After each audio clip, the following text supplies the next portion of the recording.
before I moved to China, I had a record store, and I had to, I was trying to pay the bills, right? And most people are going to come in are usually left to center, right?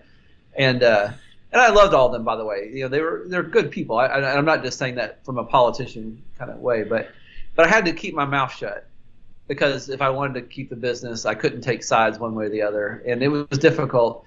But later, when I was in China, when I had no option to say anything, because it would mean real consequences. Probably to a foreigner, we would just end up in jail for a few days and then get deported. But it could affect my friends there. They could have been affected for the worst, like real consequences. I remember thinking there that that my time back in America, I was a coward, and I'm never going to do that again.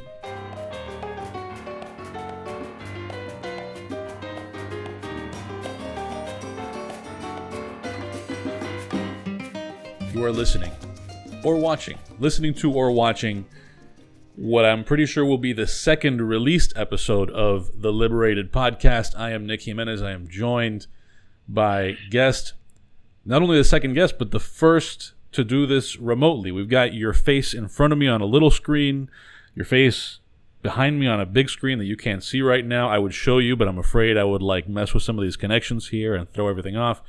The guest is Tim Buchanan, also known as, and I want to get into this because I don't think that I've ever actually asked you the story of what the hell this means, Spun Counterguy. Tim is the host of In the Corner, Back by the Woodpile, which no matter how many times I listen to it, I've always got to go and make sure that it's not behind the woodpile that's in the corner back there, or it's in the corner back by the woodpile. I think I've been on the podcast twice, maybe. I kind of was in an interloper role when you interviewed Ricardo Paullosa, yes. and then you and I had another conversation separately. So I'll leave it to you to give yourself a little bit more of an introduction, especially outside of that podcast, which of course we'll get into some, but. Tell the people what you do, especially outside of that podcast. Well, by day, I'm an adjunct history professor. I teach American history at the moment, and I just finished grad school not long ago. So we'll see what other things I end up teaching. But I also drive a school bus on the side for the awesome health benefits, and for the high stress. I like that, and of course, I live here in Kentucky, in kind of the middle of nowhere. As somebody put it, we live in paradise, but the Wi-Fi sucks. So that's good. Cuts out, that's why. But so that's my life in a nutshell. Yeah. So tell me, just to kind of get into setting it up for the person who's listening to this, why I wanted to have you on here. In the Corner, Back by the Woodpile. Aside from, in a lot of ways, being the podcast that I thought I was going to end up doing when I first started DADE, DADEmag.com. So I don't remember whether this was going while you were, when you and I met, but initially I had this thing called the DADE Podcast, and because I didn't realize that I would have all these other people's podcasts living under that umbrella, the DADE Podcast was really just conversations with whoever about whatever I happen to find interesting, and that's kind of the sense that I get of what you're doing with your podcast. But over time, and at least during the time that I've known you, I've noticed that you have among your many interests, the topic of freedom in some way, shape, or form is one of them. I know that especially, during that time, maybe just because of the network that began to form there, Cuba especially has been a topic on the podcast. But talk a bit about your interest in freedom in your academic work. You touched on your academic life, but talk a bit about that, because I think some people who may come to you through me or through Ricardo or through Vicky Collado, who's also been a guest, or Carlos Ade, might not quite have a sense of what is this guy's perspective and what is his interest in this topic? well, to the podcast. Initially, I had tried different forms of it before I finally landed in the corner back by the Woodpile. And it started when I was in China, this idea, because I knew people that were willing to talk. And in fact, some old guy in the street, like grabbed me one time, and he told me, Chinese man, he said, "You need to tell the world what's going on here. It's horrible." And he made me promise him. And I really took it serious, even though at first I was like, how am I going to tell the world? I'm nobody, right? And so the podcast was one way to do that. Now, my wife had listened to a few episodes of the first version of it, and she said it's too depressing. Not a whole lot of people are going to listen to it. And then maybe she was right. And so I thought, well, I know some other interesting people. I have other interests. I love music, of course, and I've been very fortunate to run into some interesting people who are good storytellers. So I decided to make a general interest podcast, but I keep coming back to trying to fulfill that promise. And so initially, some of the earlier episodes, there are Chinese that are talking about that situation there, in between all the other just kind of general interest. But eventually, Cuba was always on my radar. I can get into that in a second, but I think about this a lot. So years ago when I was young and even less smart than I am now, I was highly influenced by people smarter than myself. And, it just typically it starts in college, right?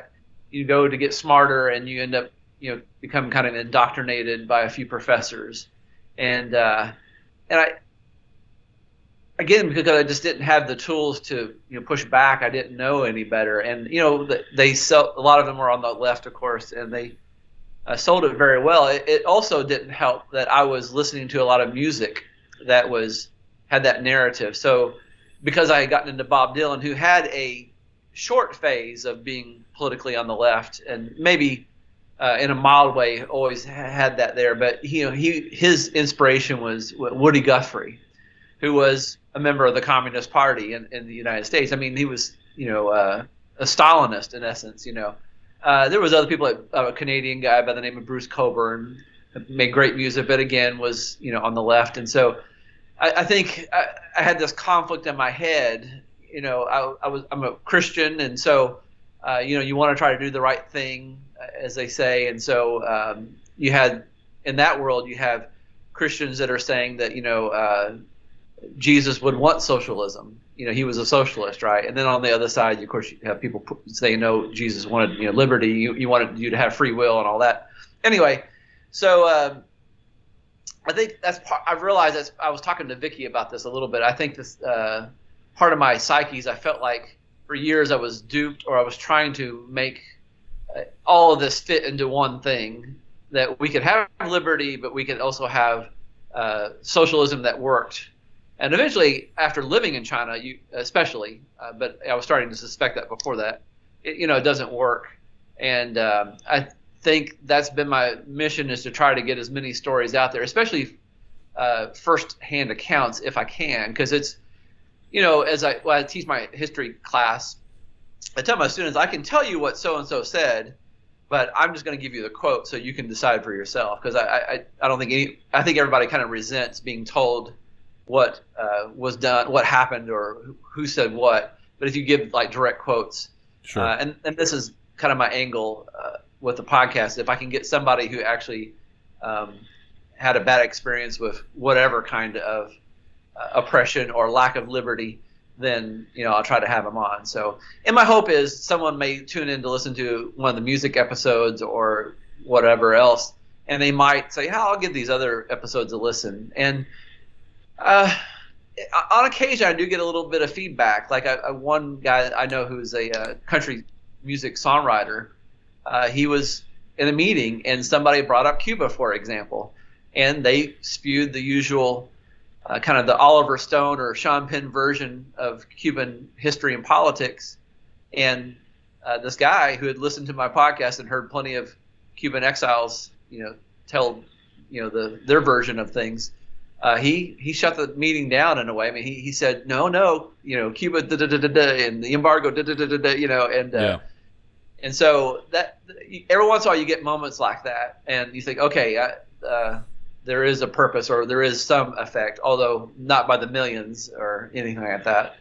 Right. Yeah. And to be clear with, whoever might be taking in this interview, your podcast is not one about us, at least, outwardly the topic of freedom. Like I said, it's about all these things that interest you, and this is one of them. Right. Talk a little bit more about. I'm curious to know about what specifically you're teaching and where you want to go in academia or professionally or whatever it might be. Well, right now I teach generally American history, and they divide it up. There's two different classes that I can teach, and usually it's like from the Revolution to 1865, meaning the end of the Civil War, and then 1865 is another class, and they are pretty easy going about letting me decide where I stop, and so I always stop with the fall of the Berlin Wall or the collapse of the Soviet Union, and so. Those are right now, these are the things that I teach. I would love to teach, almost, there's so many parts about American history that you could teach a whole semester on, just one little decade or one person even, two of my main focuses that I probably, have diarrhea of the mouth on when we get to the subject in those classes is the Cold War, of course, and then the abolitionist anti-slavery movement, which was what I did my thesis on. Yeah. So I see those two as completely on the same level, or they're fighting for the same thing, for liberty in essence. Yeah. Earlier this week, I was listening to, and this was what I pulled up because I wanted to make sure that I knew I'd forget his name. Your conversation with Professor R.J.M. Blackett. Is it Vanderbilt? Yeah, Vanderbilt University historian. Yes. On that subject of abolition. So I wanted to kind of set all that up because this is a podcast about the ways that we understand, secure, and exercise freedom. And in your case, I'm especially interested in how all of these things that you've done or been involved in, studying history and also teaching history, because I imagine that is a formative thing as well, and also the podcast where you've I'm sure sort of branched off into other things. How has your understanding of freedom changed over time, especially through these experiences? Right, not only what it is, but how it relates to rights, what rights are, and all of that. However, your understanding and your attitudes toward freedom generally changed as a result of the work that you do. Well, that's not a loaded question. I know, obviously, when I'm younger, I didn't think anything. I was just thinking about wanting to play video games and all that. But I think over time, I'd say a few things started to make me really think about it, and one of them was I actually worked at a cigar store part-time in the 90s, and often, they would have like these cigar rolling nights, and usually it'd be somebody from one of the cigar companies, and of course, by and large, they would be usually somebody of Cuban descent or Cuban exile descent. And so I'd have these conversations with them that a lot of them had actually themselves had escaped, or their parents had escaped. Were these people who had cigar brands and were visiting the store? Do you remember who? Yeah. Do you remember who any of them were by any chance? No, I can't. Okay. I'm sorry. That's right. I remember my favorite cigars, but I don't remember all the companies. But I mean, that started to put a spark in me. There was a Chinese restaurant that was ran by a lady who was part Chinese, part Vietnamese. Yeah. And one day we got to talking, and she was very proud of the fact when she lived in Vietnam that she buried books that the communists would have imprisoned her over, and she read them every once in a while, like when it was safe and that type of thing. And so you hear stories like that. My first wife was, they fled a Marxist regime in South America, and so that was, in the back of my head. But I think now that I've been studying history and teaching it for a while, I guess I do see a pattern to like human history. So can I go tell you this big? When did they? Okay. We got all kinds of time. Okay, great. So the way I see it is like in the history of humanity, like initially most people were just wanting to survive. They want that next meal. They want to have their, protect their family. This is, prehistory type of thing. And I think John Locke was correct, and he would call that the natural state, the state of nature, sure, where everybody has liberty. But, at what a cost, right? Because, you have to fight to keep it. There's other people who want your stuff. There's no law. There's no government. There's no armies, that type of thing. And at some point, like the analogy goes, you have, say, like a small family, like a tribe or something, and they're farmers. And then you have these other groups of people like hunters who never bother to farm. They just steal it from other people, and they've got weapons, and they're good at fighting, right? And so the farmers take it for a while, and finally like, hey, we need to stop this. So to borrow from a plot from a Akira Kurosawa film, The Seven Samurai, they hire some mercenaries, like, hey, protect us from these jerks that keep stealing our food, and sometimes they might steal our one of our daughters or something like that. So they have these mercenaries who protect them, and the mercenaries, after they defeat the bad guys, say, if you want to, we can make this arrangement where we stick around. You just feed us, build us a couple houses, and we'll be cool, right? But over time, as humans tend to do, these guys start to extract more and more things from the people, right? And at some point, the people may say, like, hey, this is not the deal we had, originally agreed to. Like they want a palace, for example. They want right. to maybe, awe the other peoples around them, or they start saying, hey, we're men, we need more women, right? So, bring us some more of your daughters, and so as the people start to like grumble about this, and they lodge a complaint, and then of course their mercenaries who are now their leaders or their kings, they say, well, we'll refer you to our HR department, and of course they pull out their sword, and maybe they start fingering the skull that they drink from of one of their previous enemies. And so humans they gave up some of their liberty to have security, all to say, right? But it gets out of hand, and so now they're enslaved by this leader that they have.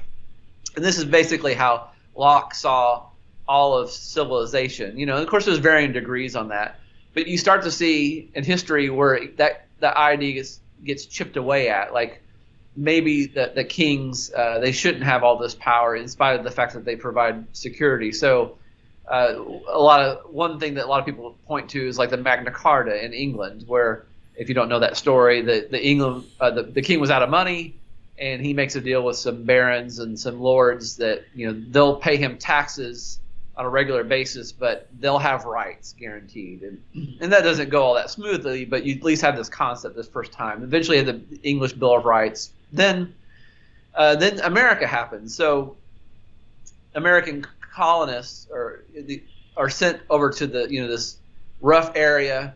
They're basically given carte blanche. They have all the freedom they want, and they make their own communities. And some of those are more free than others. You have like the Pilgrims that maybe were a little repressive at times, but they pretty much operated on their own for a while. But as time goes on, especially after the French and Indian War, England starts to tighten up, and after a couple centuries, and saying like, hey, okay, now you guys need to do what we say. You're no longer just out there in the wild, and you need to start paying taxes. You need to start doing these things, and you need to we'll appoint the governors over you. And the Americans don't like this, and some want to break away from the mother country right off the bat, and others are like, no, we just want rights as English people. If we're going to be English citizens, we want all the rights that people have on the mainland. But of course, Britain doesn't give that. You have the American Revolution, and then the Americans are faced with this situation where like, hey, this is our chance. We can zero out. We can actually have the government we've always wanted, where you have a maximum liberty, but you also have a government that's constrained. We have to have a government, and of course, you had the Articles of Confederation, that initial thing that didn't work out too well, where all the states had the power, but they became abusive to their people. But then you have the Constitution, and that ends up being like kind of the best compromise they can come up with. So you have a strong federal government that is its main goal is to protect the people.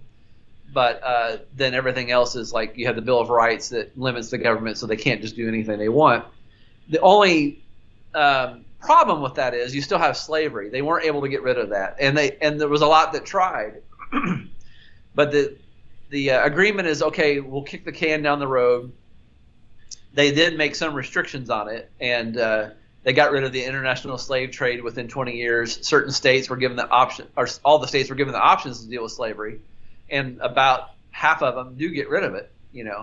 And so you have this moving towards more liberty, and then of course they had hoped that slavery would just die out because it's a terrible economic system, and you could just famously several people reported like they would put one foot in Kentucky where it's a lot of poverty, it's a slave state, put another foot in Ohio where it's a free state and it's prospering, so they thought that that's what would happen, but that didn't happen, and of course you have a civil war that ends it, and so finally you've got no slavery, and America's not the first country to get rid of slavery. Like we're like Britain was like the first, but in 1830, but America finally gets rid of slavery, and so we're like, finally we have this real ideal situation of liberty, but then of course you have problems with Jim Crow laws, and also you have the rise of the progressives during this time. It starts in Germany, but also you have some in America that are thinking like, man, this whole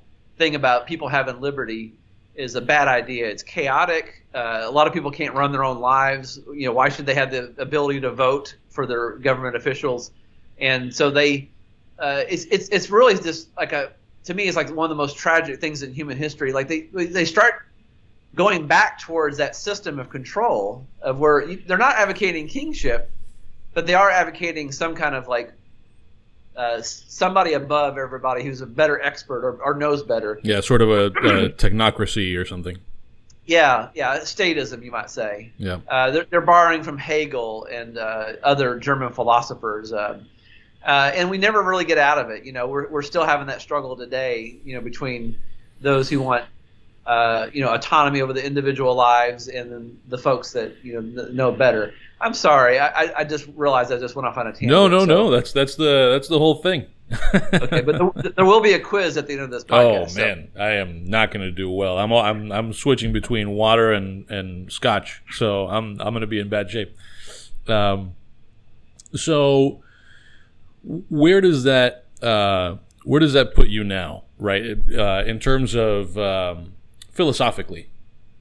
So you obviously have a deep understanding of the history combined with that interest that leads you to a focus on some of those liberty themes. Where does that put you philosophically on maybe not, I'm not asking you to, design a government for me off the top of your head here, but more just in terms of your understanding of rights and freedoms and, for lack of a better word, from a moral perspective, where the lines are for you. Yeah, that's a hard one. I guess I believe in maximum liberty as possible when your liberty doesn't violate somebody else's, so to speak. And I know it's not a clean thing all the time, but there's a lot of things that people do that I don't agree with, and I think it's destructive to themselves. Sure. But I think you have to allow that. I think from a Christian point of view, if the second greatest commandment is to love your neighbor as yourself, we have to allow people to make their own decisions as we want to make our own decisions, even if they're the wrong decisions. So again, as long as they're not affecting other people too drastically, and I realize that there's always the butterfly effect somehow. I mean, there's not one single action that doesn't affect somebody somehow, but again, I think it goes down to rights, like the Bill of Rights, and as long as those things don't get violated, I think that's the best you can hope for. It's always going to be messy, but it's better than the alternative where you have a completely controlled society and it's basically a slavery. Yeah, I won't put a label on you, but what you're describing sounds a lot like some flavor of libertarianism. Yeah. Do you find, and I ask because I've found this, that people are surprised, especially in religious circles, by the fact that you clearly have that religion or faith or those sort of like theological underpinnings are clearly important to you. I mean, you've brought them up a few times, and yet you land on that sort of at least somewhat libertarian place, because so many religious communities or religious institutions teach something closer to progressivism. Sure. Yeah. Well, yeah. I mean, historically, you can see where the church, whether the Protestants or the Catholic Church, they had tried to somewhat control or guide governments, and I think they had well-meaning intentions, but as you can see, that got abused. I mean, Sure. The church got abused, and I think this power, obviously, it does affect people for the bad. I mean, they famously say, like, you could have the sweetest person in the world, Right. but if they have power for a long enough time, it just starts to that germ starts to creep in, and a lot of things start being justified. But yeah, it's something that Christianity has struggled with. I think right now Christianity is split, especially in America, between I guess you would call them evangelicals and conservatism, and then of course progressivism. And yeah, there's some that I probably have lost a few friends over this. Really? Christian progressive friends. Yeah. They just don't call anymore and don't return calls. So, I in fact, just like a month ago, one guy, he's got more progressive over time. He called me a rationalist, and not, almost implied like I wasn't a person of faith. I was a person of ration. Right, that I was right. making that an idol. At least that's how I took it. But the thing is, I understand that we want, as Christians, you're supposed to be helping your brother out. And I do believe in that, but I also, especially as a bus driver, and I have worked in social work many years ago, but for the government, and you see how some of the best of intentions are disastrous. I mean, there's obviously the enabling of people, and this is a real thing, especially again on my bus route, where people are being paid to sit home, and it's not just that's not just the only effect that they're kind of they're encouraging laziness or to never achieve anything, but it also leads to child abuse. I mean, it's rampant in that the entitlement crowd. Yeah. And I'm not sure exactly how psychologically how that connection happens, but it does happen. I mean, the kids talk to me, so I know what's going on, and sometimes it's enough for me to report if it's really bad. But again, that's good intentions, and so it's something I think Christians really wrestle with. Like, how do you help people without hurting them? And Right. I had a podcast about that. With a friend of mine who has been wrestling with that for years and is trying to find a way to again practice charity, but without end up making people dependent or encouraging bad behavior.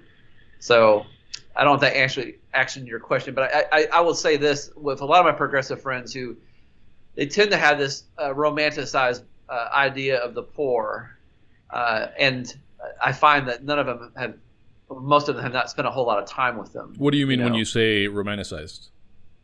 Well, that they're always victims, and that Okay. they're always noble. Like, we could learn a lot from a junkie, or we could learn a lot from somebody who's poor. It's almost like that was kind of an aesthetic choice. Like, they're like almost like a monk. Some of them look at it that way. Sure, a little bit like when you hear people talk about coming back from, mission or charity type trips in third world countries, and how much we have to learn from how happy these people Yes. in X, Yeah. Y, or Z place are. And I went over there and they were so thrilled and grateful that I taught them how to brush their teeth. We should be more Right, like right. them. Right, Yeah. right. Yeah, I mean, I was talking with one guy. Was talking about he worked with prostitutes, trying to help them become not prostitutes, and he was so frustrated with that endeavor because he said that they're some of the most selfish and hateful people I've ever dealt with. Like, they're so grateful, and he's tried really hard to help them, but something about that world. And he has different theories on this, but I mean, he's a devout Christian. He is trying, but something's not working, I guess. But Yeah. ask another question that I won't give a straight answer to. Well, this isn't a question, but what you were just saying also brought to mind. I don't know whether you're a fan of comedians in cars getting coffee. Jerry Seinfeld. Yeah, there was one episode that he did with Bill Burr, and at one point they're smoking cigars. I'd actually been in that cigar lounge in L.A. Actually, I think it's Hollywood Smoke or something. No, I could be wrong. In any case, they're talking about cars, and then Cuba comes up, and Bill Burr is going on about how, I just love all those classic cars and this, that, and the other thing. And Jerry Seinfeld, to his credit, was the one who sort of chimed in and thought, you think all those Cubans think of them as classics? Do you think they see themselves as collectors of these rare, desirable cars, or would they rather be in Kias, Right. So earlier you mentioned how, one second. Because of Jerry Seinfeld, we do know that Fidel Castro's brother was named Dennis. I don't know if you've seen that episode of the Seinfeld. That's right. Dennis Castro. That's right. I actually, I recently tweeted to somebody too. Seinfeld actually had a lot of good Cuba-related material. There was, if you remember the crepe episode. So Kramer, I forget how he gets here, but Kramer recruits all these Dominicans to make cigars for him. Oh yeah. But because he couldn't get real Cubans, he had to get Dominicans. And then they end up revolting against him because the business didn't work out, but he had already taught them about the people's revolution in Cuba, and they really took to it, and they started dressing in olive green fatigues, and then the episode ends with his having found them new work making crepes, but because he didn't get real Cubans, all the crepes are wrapped way too tight, and they start spraying everybody with hot crepe stuff. So earlier you mentioned how when you were I don't know if you mentioned what age you were referring to, but in your younger days you might have been more concerned with playing video games. I haven't had a chance to open the video game email that you sent me. At some point after this, I'll open it up. I'll mess with it and do a little screen capture to put over this part of the conversation. But I'd love to know more about what that even is, because I didn't know what exactly to expect. Right. Well, I should back up. I'm a kid of the '80s, so at that time, and I still wonder why my dad, I don't want to denigrate him, but he's a farmer and mechanic, and one day he just shows up with an Apple II computer. And I remember thinking that was so science fiction that would never happen in our home. I grew up in a small town, and anyway, it was wonderful. And some of the games that were popular during that time were what we call text adventure games, where there was no graphics because everything was so rudimentary back then. But it would just be a bunch of words, and it would basically describe what you see, and then you could interact with it. You could type in go south, or pick up key, or whatever. And along the lines of like an Oregon Trail or something like that. Yes, exactly. Oregon Trail was like a version of that, a later version of it. Yeah. That one actually had graphics, But anyway, so I always loved those things, and I really thank them because I learned a lot about the world because of those things. One of the most famous companies was called Infocom, and they put out all kinds of great stuff. They did a version of Hitchhiker's Guide to the Galaxy, if you know that book, and some other things. But anyway, when I was in grad school, I know I'm not the sharpest tool in the shed, and I was barely getting by with my papers. I think my professors were awful charitable, and I knew I was going to have this thesis. And so they're telling us about our options on this, and they mentioned you can do what we call a capstone, and that is, it's not actually a paper, but it'd be something that would be used in class. So I can't remember how else it would look like. I don't remember because all I heard was, and you can make a game. And I thought, that's it, And I had worked briefly for a video game company some years ago, and I had talked with some of the coders about some of the things we could maybe do in the future, And so anyway, I ran this by. I said I would like to do basically an interactive game focusing on the anti-slavery and Underground Railroad and abolitionist movement of the United States. And in essence, it's not just a text adventure game. I mean, actually, there's photographs, there's historical photographs, but it's still just you're typing in, you're reading a lot, and you're interacting with it. And so they signed off on it. And I said, okay, yeah, I'm sure they didn't know what I was talking about, And so it took me. First, I had to learn how to code, which I didn't know, and that was a crisis within itself, because. I don't know why. Usually, I suffer from insecurity. I don't know why I got so arrogant and thought I can code, And I got into it and I realized I couldn't. And I luckily I got a lot of help from people online. That there's different communities that try to help each other out. But anyway, so it took me about a year, about a little under a year to write the thing, code it, and then make sure it worked. And so, that's what I ended up doing. And I still would love to see my professors and my advisors looking at this thing what is this? And yeah. Because a lot of them were quite a bit older than me, and but I guess somebody must have got through enough of it to say it was okay, and they let me graduate. And and so my boss at the college I teach at, I just ran it by her. I said, hey, can I use this game that I make in the classroom? I've just started off using it as extra credit. If you want to earn extra credit, you can play this game, and depending how many points you acquire in the game, you can add that to I'll add it to your grade. Right. And so that's how I'm using it right now, because I still feel there's probably some bugs or things here and there that's also part of the extra credit. If they find a bug or a misspelling or something, they get a point or you get some points. You got a lot of captive beta testers. Yes, exactly. Yeah, play testers. Yeah, I've told them exactly what they are, and so. But the hope is eventually it can be used in a classroom, as an actual learning tool. So. Yeah.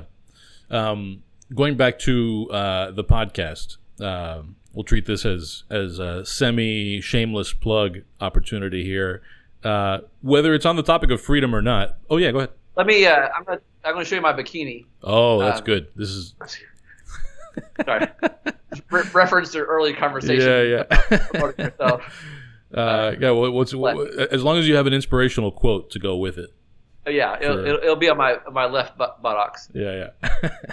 But are there episodes or interviews rather that stand out in your mind as not just being your favorites, but as being ones that did something, even if in some small measure, to shape the way that you think about the world? Because there's a lot of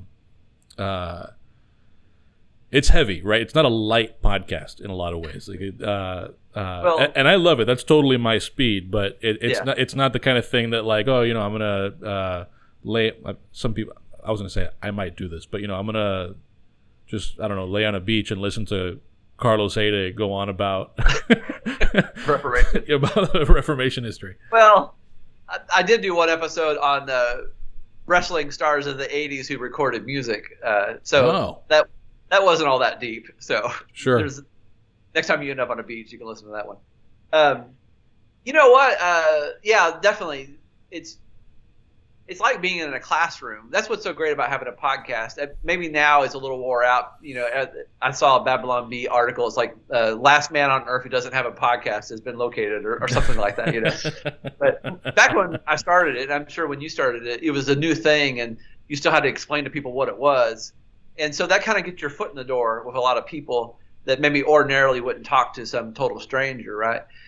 And so from that alone, but speaking of Christianity and faith and liberty, I guess a former colleague of yours, Alberto de la Cruz, he said a handful of things that just really shifted in my brain some concept. Okay, I am doing the right thing, even though it may be a fart in a windstorm or something. But so, for example, the first time I ever had him on, I kind of pushed him at because I know he's a devout Christian also, how does all this work with your faith? And he said, I can't remember exactly how he phrased it, but he said, I'm giving voice to the voices that have been muted.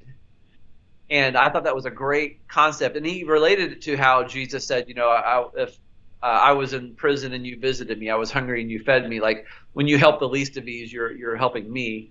And so I really attached on to that when we talk about the political prisoners, whether they be in Cuba or China or wherever, you are helping somewhat. You're helping Sure. Christ, or maybe.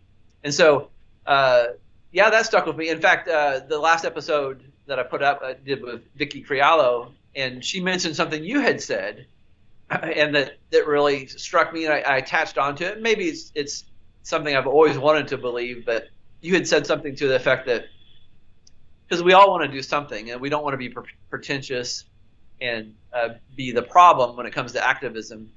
And I think we all kind of hate that word at this point, but how can you help is what I asked her.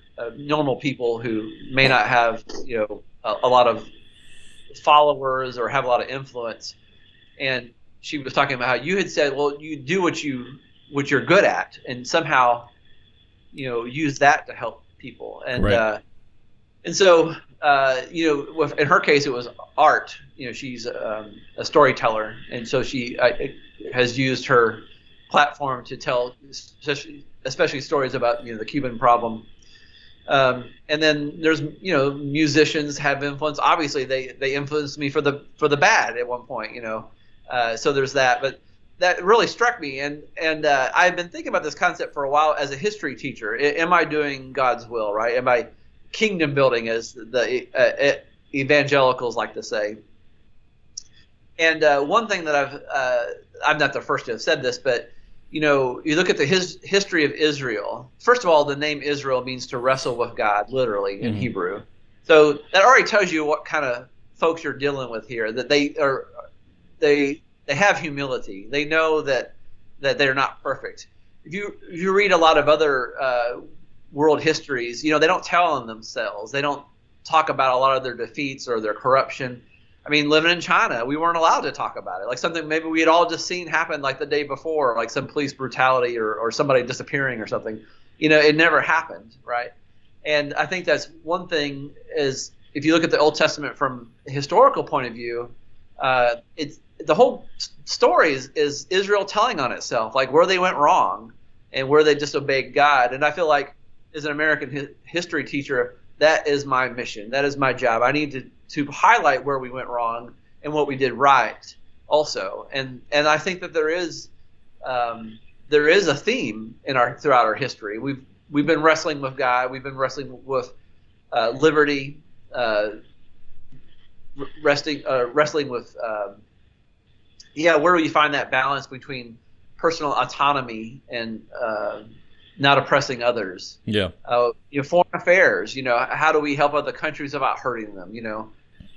Is the Monroe Doctrine correct, or is the Bush Doctrine correct? All these things that I feel that's all we're wrestling with God and all that. So anyway, my mission now, and maybe it's always been there, is to try to teach history as truthful as possible, warts and all, because I think American historians, the ones have glossed over the bad things, have been done a disservice to America. But also, like on the other side, like the 1619 project that is nothing but the bad, or the Howard Zinns, or the Noam Chomsky, who just cherry pick all the horrible things, and that's a false narrative also. So, and if I could say this, like I've gotten to talk to some of my heroes, people I never thought I would talk to, and for example, there you go.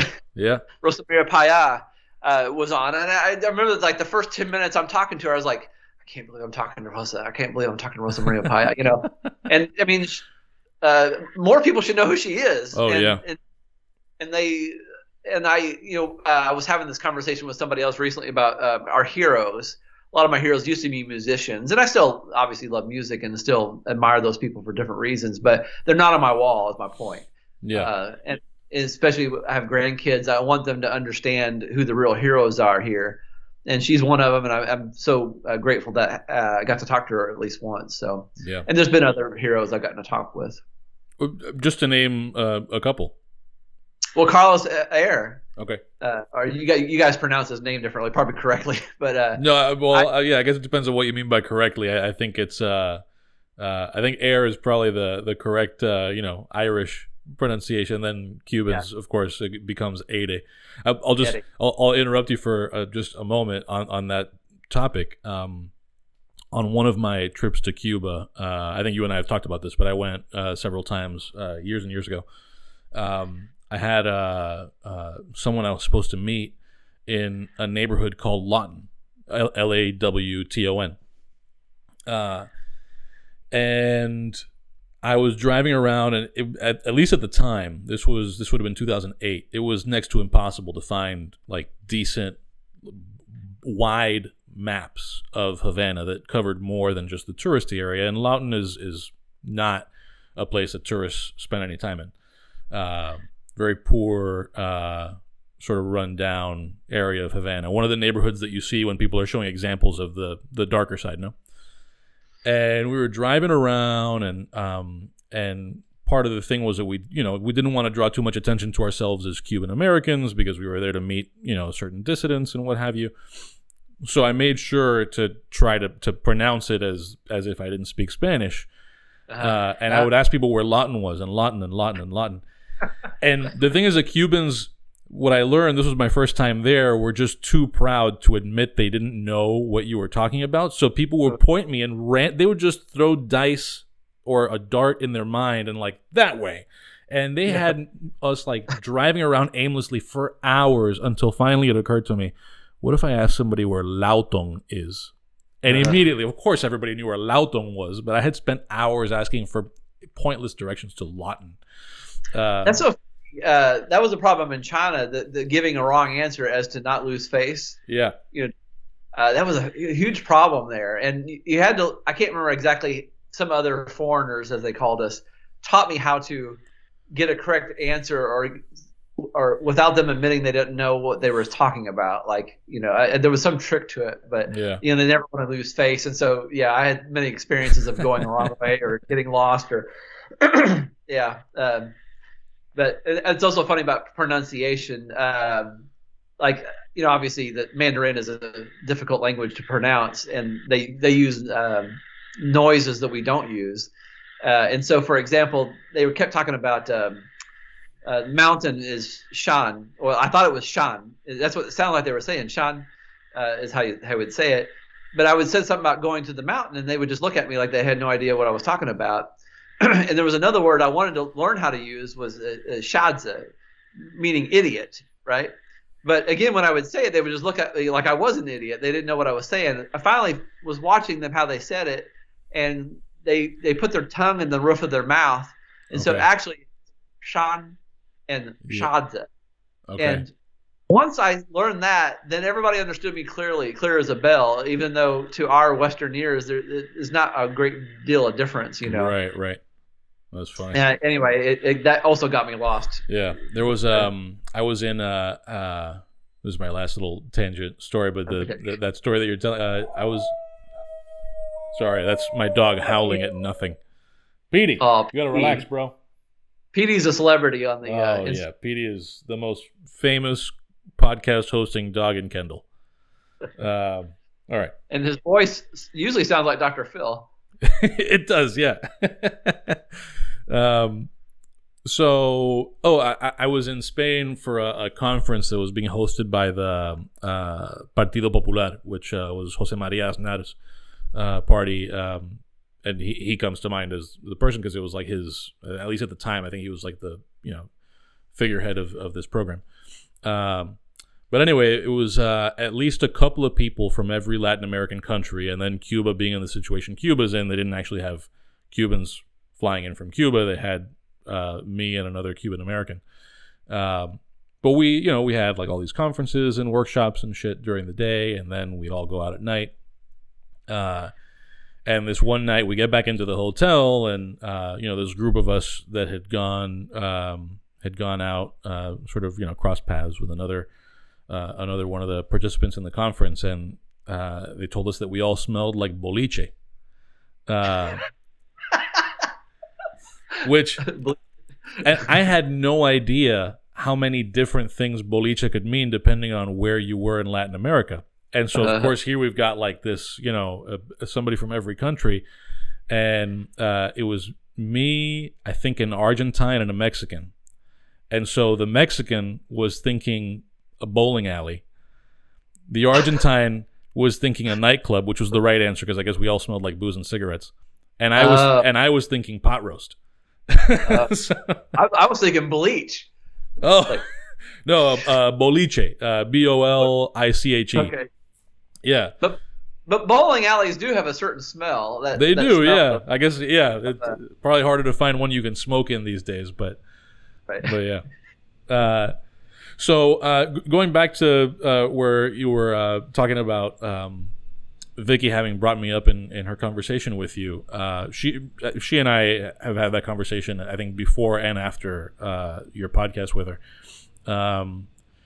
And I think it's connected to the work that you do, right? Because part of the reason that I harp on that so much with her, and I think that maybe I sent you screen grabs of what I'd written, was also that it's so easy for people to burn out, right? Whether they're doing it in some kind of organized way or just on their own.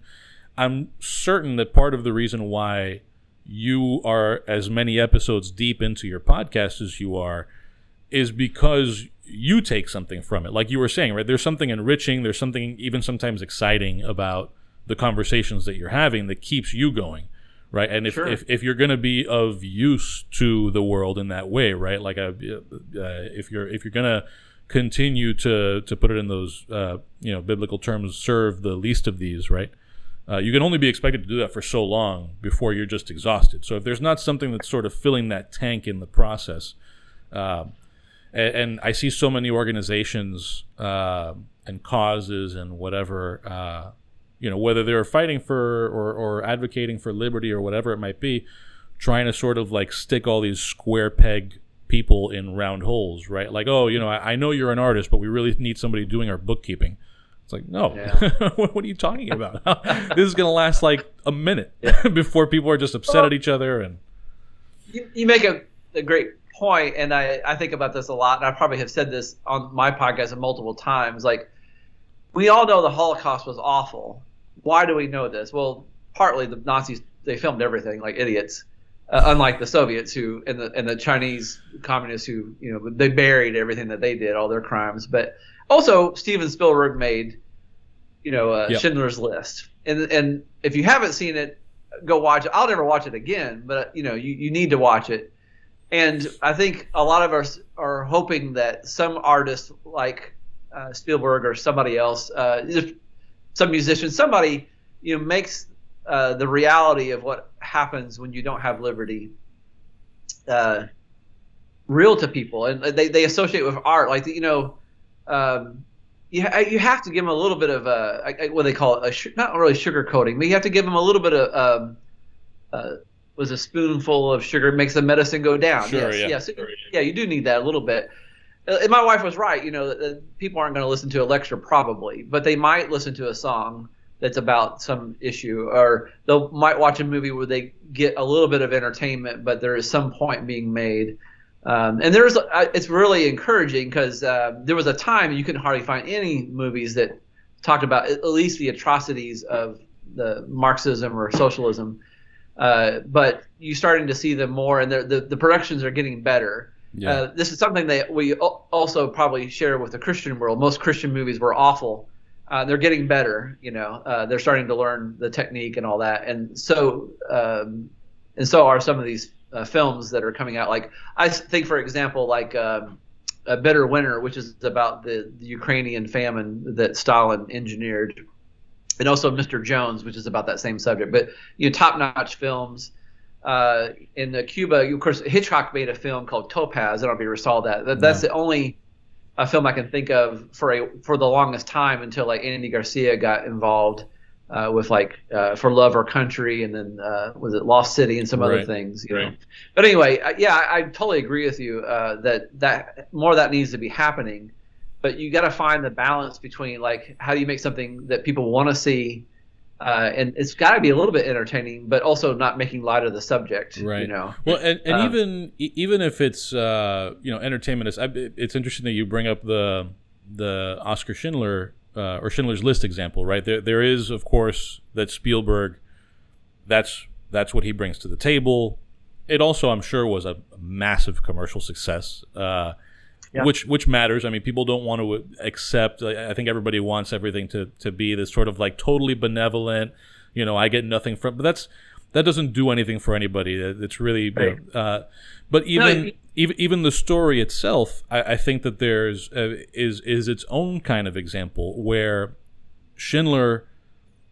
I've never seen him interviewed, actually, come to think of it, but I have to think that in that situation, part of what drives an Oscar Schindler is that the successes were not an abstraction, right? Even in the movie, the way it's portrayed is that he's hungry to get the numbers up because there's this very concrete, like, he can see the results of what he's doing, and that's its own kind of fuel, right? Rather than being told to just sort of like spin your wheels and trust that somewhere on the other end of this equation somebody is more free. If you can find ways that are where the success is measurable, right? And you have a little bit of that too. I mean, you see your students come out of with a new understanding, or you see the numbers on your podcast, and it doesn't have to be huge, but that anybody is listening makes it feel like it wasn't fruitless. Yeah, that's the hope. And I to go back to something you said, I mean, there is a frustration because it's never going to end and you do get burned out from that because there's always going to be more people being indoctrinated this way and that, or more countries falling to dictatorships or something. But it's like whack-a-mole, and that's kind of a fun game as long as you understand that those moles are going to keep coming. And that's just you get your little tickets out of the thing in the bottom, all that stuff. Yeah, I've never seen anybody play whack-a-mole and say like, "Why do the moles keep coming? When's this going to end?" And yet people keep playing. Yeah, exactly. So I think you have to see all of this that I think we're all trying to do is never ending, but the alternative is far, far worse. Like if you don't play the whack-a-mole game, then the moles take over, if that's the good analogy. Yes. But it would make for a good movie, good horror movie. All the whack-a-mole moles finally get their revenge. Right. So I want to shift just to wrap the thing up to that exercise of liberty part. In your case, and this is especially interesting to me because I very recently have had conversations with a number of people, especially with all of the cancel culture conversations that are going around. And so you're a rare case, I think, of a person who has a day job, but spends some of his off time or extracurricular activity being very public about his views and to use the popular term, platforming a lot of different people who, in certain circles, especially in academic circles, may not always be the most popular people. I mean, even in this conversation, you've brought up what I think are perfectly reasonable views of things like Noam Chomsky, the 1619 Project. So talk just a bit about whether that is math, whether it was a risk calculation or what that you ever, is that something that you've ever given thought to about how open and how freely you communicate in a very public sort of way? I'll tell you this. Before I moved to China, I had a record store, and I had to, I was trying to pay the bills, right? And most people are going to come in are usually left of center, right? And I loved all of them, by the way. They're good people. I'm not just saying that from a politician kind of way, but I had to keep my mouth shut because if I wanted to keep the business, I couldn't take sides one way or the other, and it was difficult. But later, when I was in China, when I had no option to say anything. Because it would mean real consequences. Probably to a foreigner, we would just end up in jail for a few days and then get deported. But it could affect my friends there. They could have, been affected for the worst, like real consequences. I remember thinking there that that my time back in America, I was a coward, and I'm never going to do that again. and I know there's consequences. Like I said, I mean, I'm trying to think. There hasn't been a whole lot of real consequences yet. I think one thing, I'm fortunate that I live in Kentucky, that, you know, by and large, even though up until Trump, this was a blue county, you know, it's very union controlled, but things have changed in the culture. That's another side story. Yeah. But for the most part, people are fairly conservative. And I've had a few students. I had one student apparently go to somebody and say that I was a racist. And I'm not sure what her mission was, but it got back to me. And the professor told me this story, and I said, well, what was your response? And she said, well, I told your student that he's not a very good racist. His wife is black. So that's how they dealt with it. And I don't know what I said to make her think that I was racist, but who knows? You know, a lot of times when you're talking about party politics, and I had to be as fair as possible. You know, I try, you know, whether it be Democrat or Republican or whatever.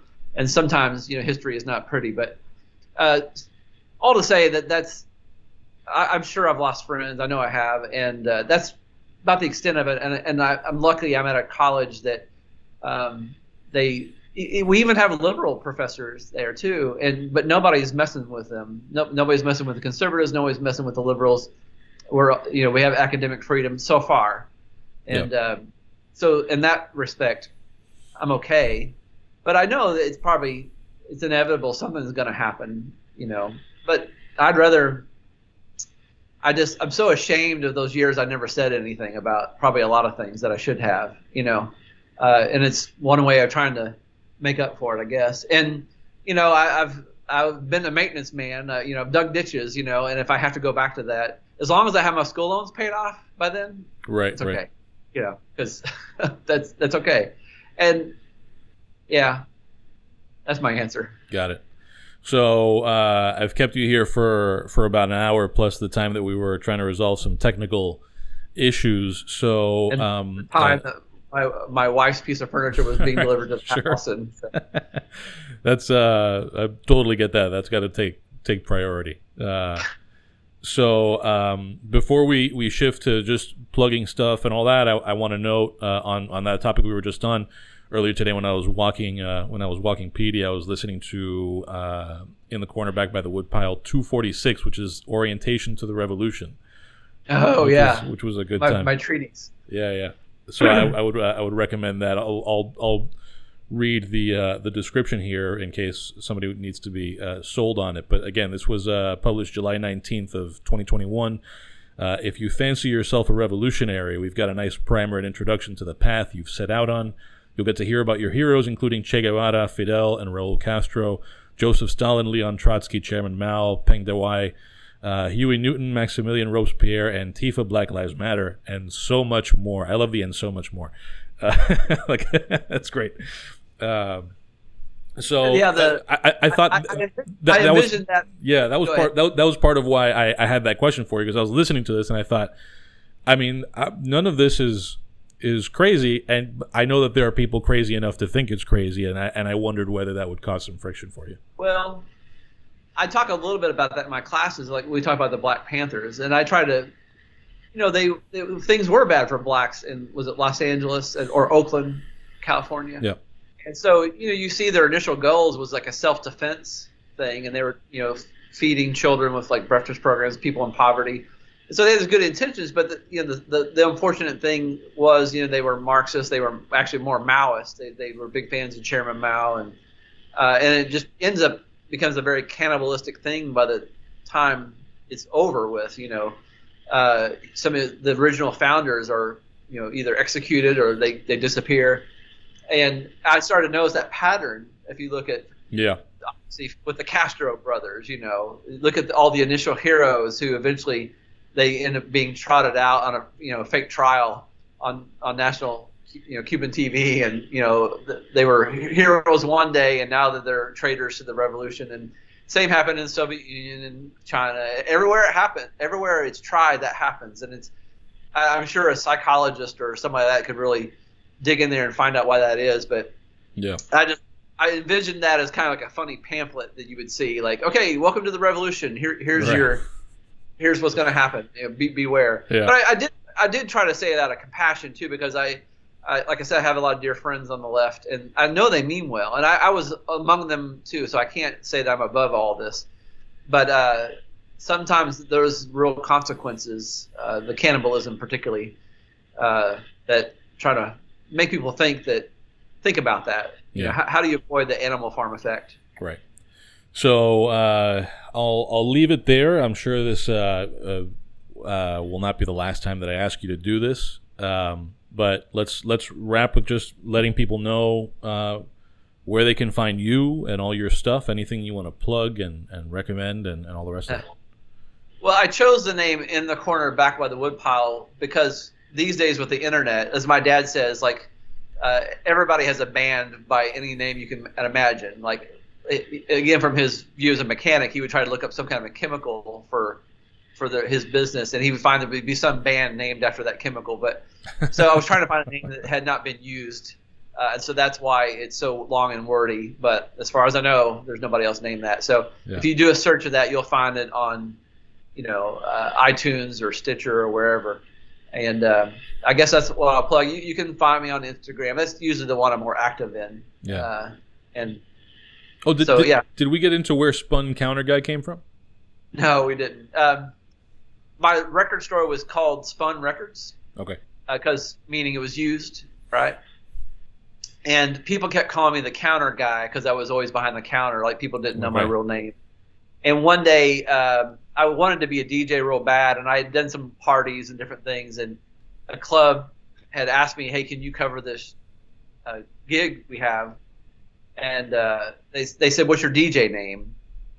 And I couldn't think of anything, and I just said Spun Counterguy because it was just I just couldn't think of a real cool name that would emphasize how awesome I was. And I kind of regretted it initially, but it's goofy and it kind of fits my personality. So that's where it came from. It stuck.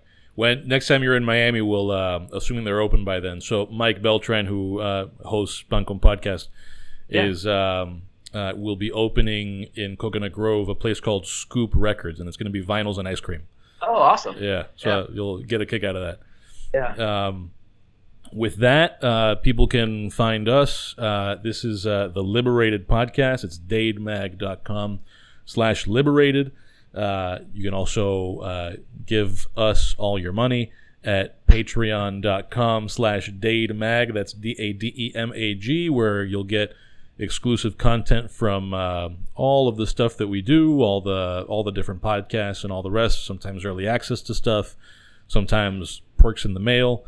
So check that out. And I should say that you're going to be on the podcast soon again, by the way. We've talked about doing an episode.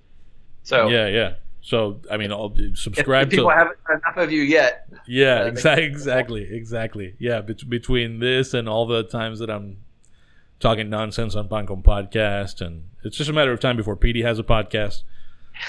So I was just thinking about him. He would be great. But yeah, thanks a lot, man. I appreciate it, Tim.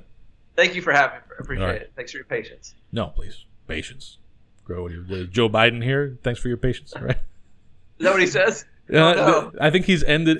God, there was one major speech that he ended with "Thanks for your patience," and it was like this rousing, like clearly him trying to be on his A game. And I forget what the speech was. It might have been the Ukraine thing. I might have been like the first big speech he gave on the Ukraine situation. Maybe at the UN or something. But it was his best, stylistically anyway, performance. And he managed to, like, at the very end, maybe like through applause before he walked away from the podium. He said, "Thank you for your patience." And I was like, what are you talking about?